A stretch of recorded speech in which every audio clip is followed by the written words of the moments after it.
Passes per aquí? Voleu estar amb mi? Quina sorpresa! Us voleu divertir? Quina il·lusió! Quina emoció!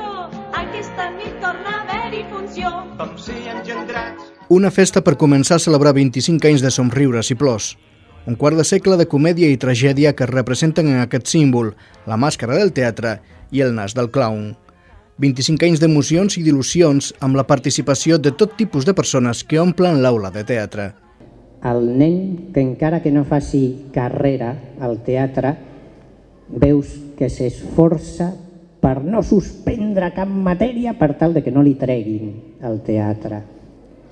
O la persona gran, madura, que ve i fa una abraçada amb els ulls humits i a cau d'orella et diu: m'ho he passat molt bé, gràcies. I és que poques iniciatives culturals han arribat a tanta gent com l'aula de teatre, que ha tingut més de 800 alumnes. 10.000 infants han passat pels seus tallers, i és només una dada entre moltes. A més, 3.500 joves han fet teatre gràcies a l'aula als diferents instituts de Cerdanyola. 2.500 participants de quart de primària també ho han fet, han participat a través del Cerdanyola Educa. I a més, l'aula col·labora, participa amb el Pla Educatiu d'Entorn. Milers d'hores sobre l'escenari, a l'Ateneu i fora d'ell, centenars de personatges, desenes d'obres de text i sense, i sobretot, temps de descobriments. I va ser un descobriment en tots els sentits, perquè fèiem de tot, era molt divertit.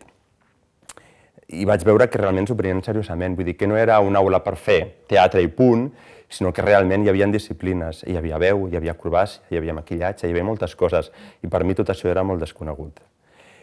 Va ser el primer contacte i va ser molt profund,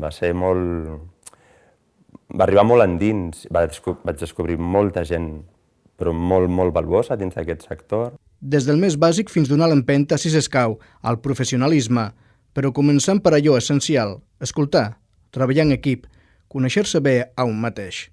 Per mi el més important és el treball en grup, la continuïtat, la autoconeixença, o sigui, és com que per arribar lluny i arribar fora i arribar a tothom i tenir molt control del que tu estàs fent, t'has de conèixer molt. Començant per la il·lusió de qui comença amb 4 anys i té un somni.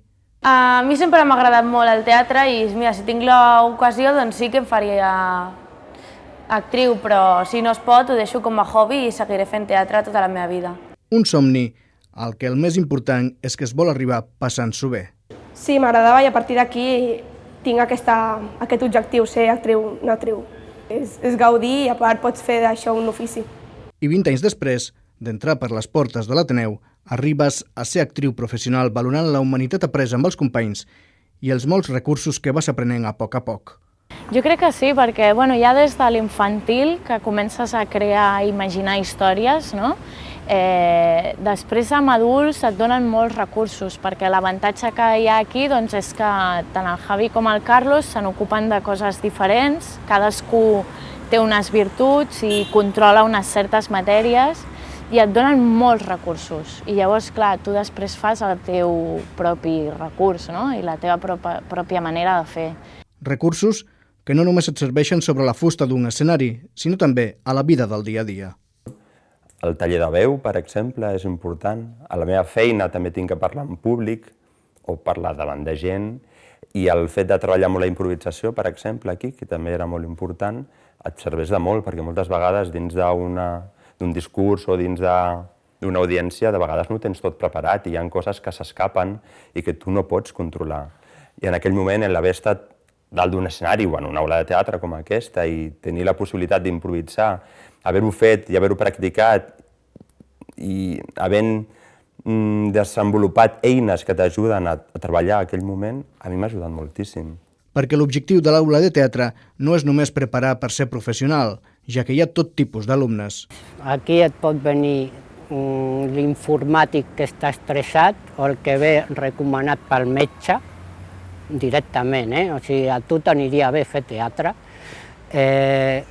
fins al noi-noia que ja de jovenet vol ser actor, vol ser actriu, i t'ho diuen, perquè és de les primeres coses que fem, conèixer una mica la gent i que es coneguin entre ells, i tens de tot, des del jubilat, que mai ha tingut temps de fer teatre i ara que s'ha jubilat s'apunta.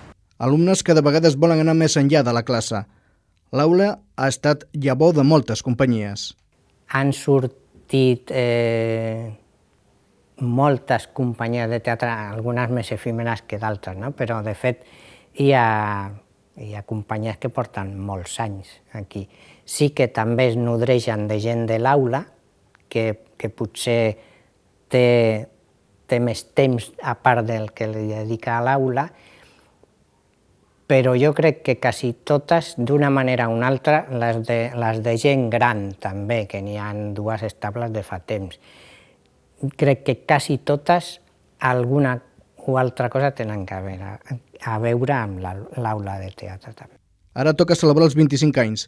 Hi haurà muntatges especials, masterclass interessants, cursos intensius i l'any vinent seguir amb els 26 anys.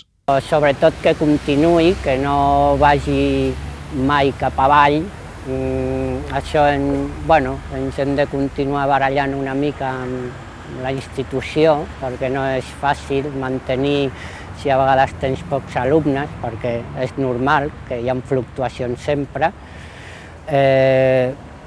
i poder créixer una miqueta en quant a, de poder tenir una miqueta més d'ambició per sortir una mica més, que no costi tant, que grups amateurs o gent així que està treballant des de fa molt temps, costa molt treure el cap. Disciplina, diversió, esforç, companyerisme, superació, sentiments.